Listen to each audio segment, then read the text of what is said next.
Hi Nana.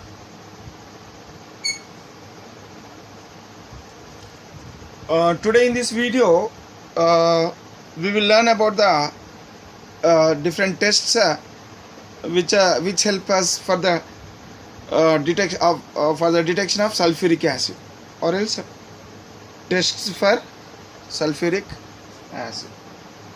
See, the test for sulfuric acid. Sulfuric acid means actually the sulfuric acid, it occurs in two forms. So here dilute sulfuric acid,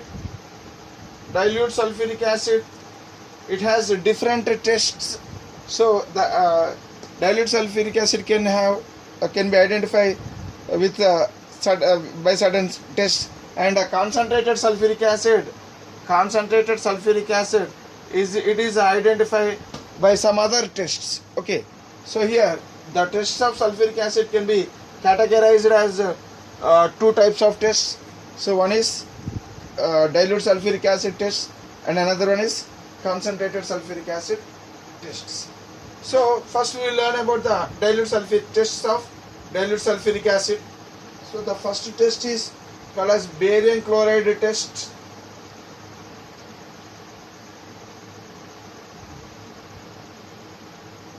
Barium chloride test. So in this test, okay, we'll take dilute sulfuric acid and we'll add a few milliliters of barium chloride solution. Okay, so initially we'll take in a test tube we will take a dilute sulfuric acid. Okay, initially we will take what? Dilute sulfuric acid, and to this sulfuric acid we will add a solution of barium chloride. What is the formula of barium chloride? BaCl2. So to this one we will add barium chloride solution. What happens? So when we'll add very few milliliters of barium chloride solution into this dilute sulfuric acid. Okay, now what happens? Here soon after the addition of this barium chloride into this one, within no time reaction takes place between barium chloride solution, okay, aqueous solution, this should be aqueous solution, and dilute sulfuric acid. So reaction takes place between this one. So what happens? This barium will take a sulfate ion. Barium will react with sulfate ion and forms a insoluble substance known as barium sulfate. So downward arrow means it's a precipitate or else insoluble substance. It's a white insoluble substance. Okay, white PPT or else white precipitate. And so that means, so here this solution, when it is added to this dilute sulfuric acid, what happens? Immediately a white color precipitate is formed. A white color insoluble substance is formed in the mixture. Okay, so as this reaction takes place, and finally what happens? So this hydrogen will combine with the chlorine to form HCl vapors. Okay, it forms a HCl gas or else HCl vapor. So like this HCl is formed. So here I mean it is also in liquid state only. So here what is happened? So here the initially it was dilute sulfuric acid, but the dilute sulfuric acid, it is converted into what? It is converted into hydrochloric acid. So now it is no more dilute sulfuric acid. It is what? It is turned to HCl. Okay, now it is turned to what? HCl, and a precipitate is formed, and that precipitate is white colored precipitate, insoluble substance which has settled at the bottom. Now the specialty of this precipitate is, if you add any acid if you add, this precipitate cannot dissolve in any acid. After addition of any acid, this precipitate is it is not dissolved, it is insoluble. Okay, this white precipitate is insoluble in all acids. So that is a specialty of this one. So which is, it is insoluble. It is insoluble in all acids, or else it is insoluble in any acid, or else it is insoluble in all acids. So like this. So here, suppose I don't know, initially I don't know what I've taken some acid. Now I am coming from the beginning. So here, initially I've taken an acid. Into that acid, I don't know what is that acid, X, let us assume. So into that acid I have added what? Barium chloride solution. Barium chloride solution I have added. Soon after the addition of barium chloride solution into this acid, if a white color precipitate is formed, and that white color precipitate, if it is insoluble upon addition of any acid, if this insoluble precipitate, if it is not dissolved by any acid, then this X is nothing but what? That means the initially taken acid, X is nothing but what? Dilute sulfuric acid. So like this, if you don't know what is the initial acid, so if it is dilute sulfuric acid, so I mean if I add barium chloride solution to this dilute sulfuric acid, what happens? It will form a white colored precipitate of barium sulfate, and that barium sulfate, if it is insoluble in all acids, then the initial acid I have taken is nothing but dilute sulfuric acid. Okay, next another test is lead acetate solution test. Lead acetate solution test. Lead acetate test, or else lead acetate solution test, or else simply we can call it as lead acetate test also. Okay, so here here take lead acetate. So in this case, suppose we don't know what is this acid. Some acid is there in a test tube, some acid is present. So in order to know whether it is dilute sulfuric acid or not, what we have to do, we have to add what? We have to add lead acetate solution. What is the formula of lead acetate? Pb CH3 COO taken twice. So this is the formula of lead acetate. So the solution of lead acetate, okay, the solution of aqueous solution of lead acetate, if I add it to this acid X, let us assume it is X. So now upon addition of this one to this acid, what happened?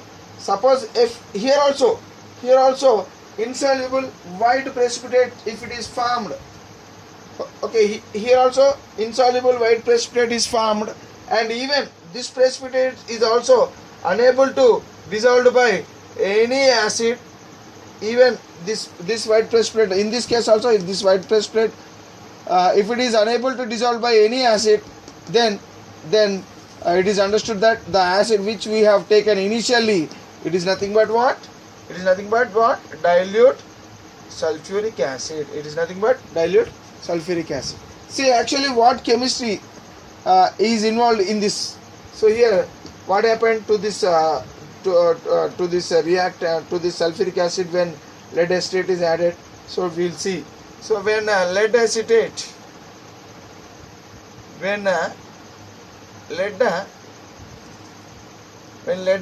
is added to dilute sulfuric acid, okay, so what happens? Immediate reaction takes place. This lead will take a sulfate and forms a lead sulfate which is insoluble white solid, along with the formation of lead sulfate, it forms what? Acetic acid. So these hydrogens will combine with CH3COO. So CH3COO means it is acetate. Okay, so hydrogens when added to CH3COO, it forms a acetic acid. CH3COOH is formed and it is called as acetic acid. So this is now finally initially we have taken dilute sulfuric acid, and finally the acid which is left over here it is nothing but what? It is nothing but acetic acid. It is nothing but acetic, ACETAC, acetic acid, CH3COOH. This is nothing but acetic acid. Okay, and lead sulfate is formed. Insoluble white color precipitate, which is nothing but lead sulfate is formed, and even this lead sulfate is also insoluble by any acid. Okay, right. We may use lead acetate test, or else we may use lead nitrate test also. Okay, so here one more test for dilute sulfuric acid is lead nitrate test. Lead nitrate test. Lead nitrate test. Lead nitrate test. What is the formula of lead nitrate? Lead nitrate. So its formula is PbNO3 taken twice. So lead nitrate test in the similar fashion. So like how we did the barium sulfate test, lead acetate test, barium chloride test, lead acetate test. In the similar fashion, lead nitrate test is also done. So that means initially we'll take some acid. We don't know what is that acid. So let us assume that acid as some X. We don't know what is that acid. Now we will add what? We'll add this solution, lead nitrate solution, lead nitrate aqueous solution. We will add lead nitrate aqueous solution. We will add into this one. What happens? Immediately here also a white precipitate is formed, which is also insoluble by any acid, Okay, so that means, so if after addition of lead nitrate into this liquid, if a white precipitate is formed, and if that precipitate is insoluble by any acid, then it is understood that initially the acid or the liquid which we have taken, it is nothing but dilute sulfuric acid. Okay, so like this we can understand. Okay, so in this way we can detect that the given acid as dilute sulfuric acid. So this is also another test for dilute sulfuric acid. So actually what is the chemistry involved here, or else what is the chemical reaction? So lead nitrate, aqueous solution of lead nitrate, when it is reacted with dilute sulfuric acid, okay, what happens here? This lead will take a sulfate and forms insoluble white color lead sulfate. So like how in this test lead sulfate is formed. So in the same fashion, even with lead nitrate also, this lead sulfate white insoluble precipitate is formed.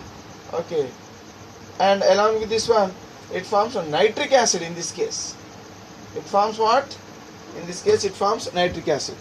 So if you take lead acetate, acetic acid is formed along with lead sulfate.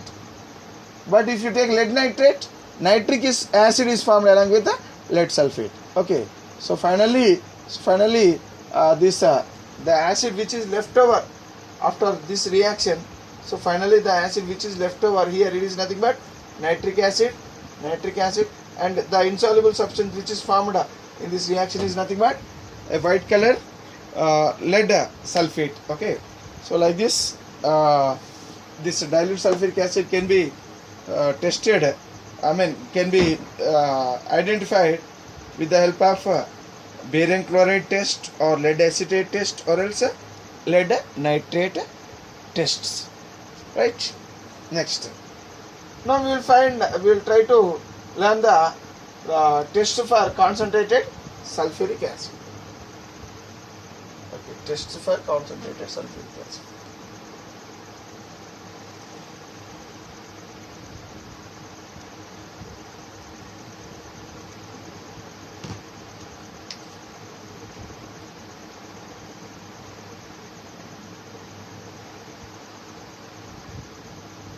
Okay, concentrated sulfuric acid. See, so one test is with the copper turnings. So with the first we have to boiling with the boiling of given acid with the copper turnings. What is the meaning of copper turnings? Small pieces of copper are called as copper turnings. Okay, see, actually what we have to do here in this test, what we have to do, so we have to take concentrated sulfuric acid. What is this one? Concentrated sulfuric acid we have taken.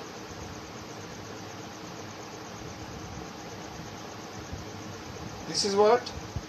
Concentrated sulfuric acid. Into that concentrated sulfuric acid, we will add some copper turnings, some copper pieces or else copper turnings. So, copper turnings are added, and we have to boil this mixture. So, we have to boil this mixture. What happens? Immediately upon boiling this reaction mixture, so copper will react with sulfuric acid. Copper will react with sulfuric acid, and it forms copper sulfate. A salt is formed along with the liberation of certain gas. Certain gas is liberated. Some gas is liberated from this one. Some gas is liberated from this one. So this gas, it is pungent smell. Pungent smell. It causes cough.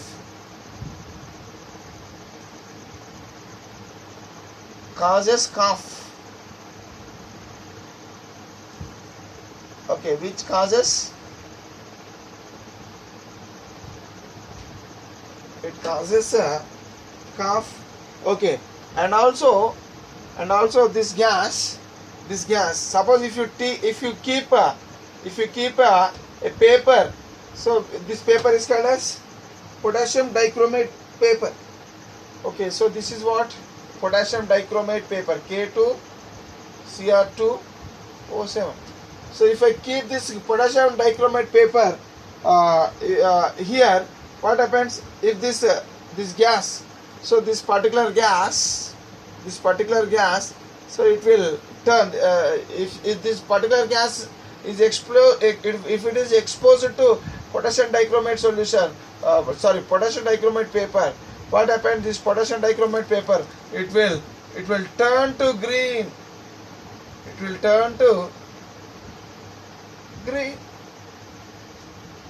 Okay, the gas which is having these properties, and if the gas is able to turn the potassium dichromate paper, if it is turned to green, then that gas is nothing but sulfur dioxide gas. Sulfur dioxide gas, it smells pungent. That means gataina vasana. Pungent smell means it is very severe smell. Okay, pungent smell, and causes cough. Okay, so it causes cough, and also this particular gas will turn the potassium dichromate paper into green color. So what is that gas? So the only gas which has these properties is nothing but sulfur dioxide gas. So that means sulfur dioxide gas is liberated. So when copper, it is boiled with the concentrated sulfuric acid, when copper is boiled with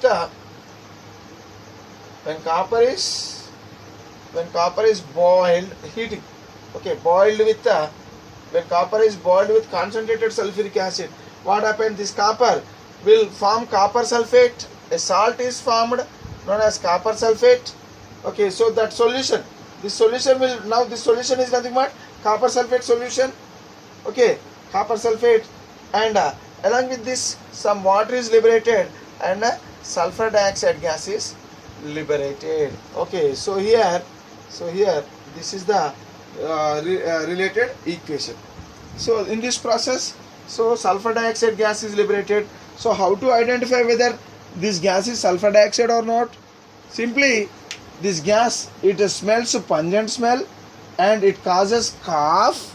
Okay, and also this particular gas, it will turn potassium dichromate paper into green. So with these things, it is we can easily identify that the given gas is that means the liberated gas, the gas which is liberated in this reaction is nothing but sulfur dioxide gas. Okay, so like this, suppose if you add copper turnings in, we don't know, suppose we don't know what is this one, so let us assume initially that liquid is some liquid.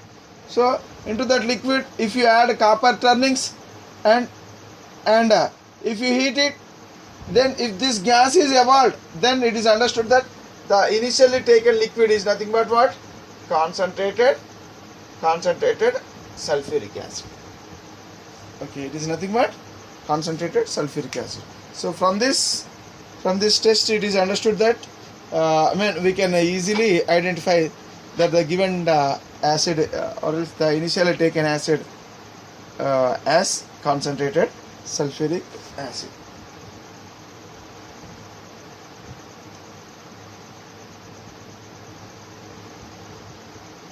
Okay, see, pungent and suffocating. What is the meaning of suffocating smell?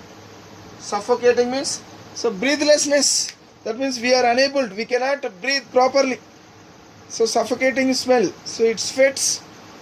Okay, sweating will come and we cannot breathe properly. So such a stage is known as suffocating. Okay, right.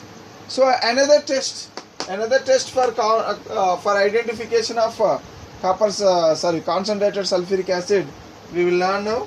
Okay, so we will learn the second test. So this is the first test. So here in the first test, we have taken copper turnings in the given liquid and we have boiled that mixture.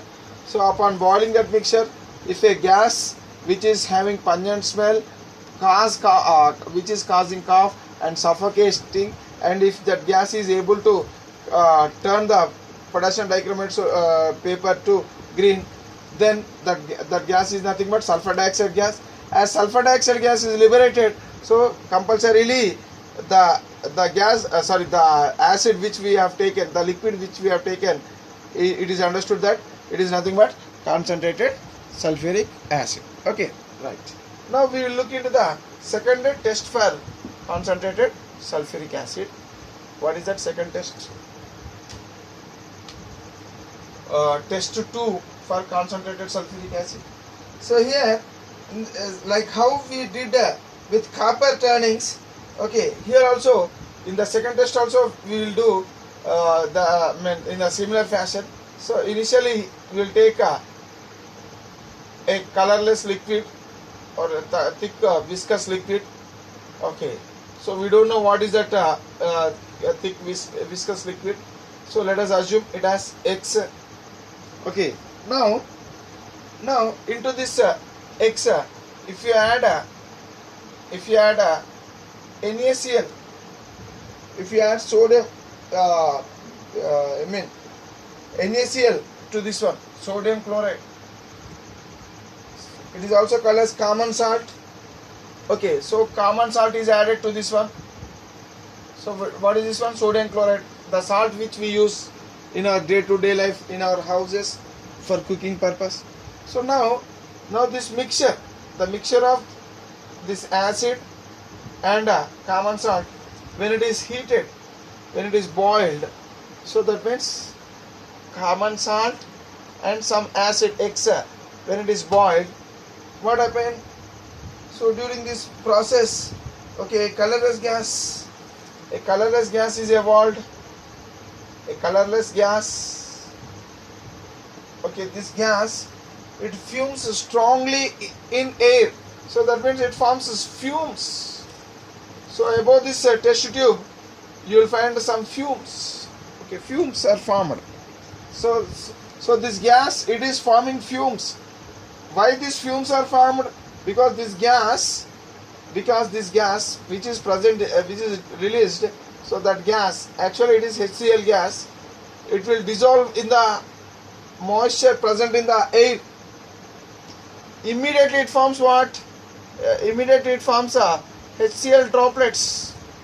So that gas will convert, it will dissolve in water and forms a HCl solution. It forms HCl solution. So that means here HCl solution is formed. So droplets of HCl solution in the air. So the formation of droplets of HCl solution in the air, it appears to be in the form of fumes. Pogalu. Fumes means pogalu. Okay, here it forms in the form of it fumes. This gas, it fumes FUMES. It fumes strongly. Okay, it fumes strongly in the air. So it is a colorless gas actually. Okay, so now here, so as it is fuming, this gas, it can be expected as HCl, but still for the confirmation, so you bring bring a glass rod. Suppose this is ammonia solution. Ammonia solution.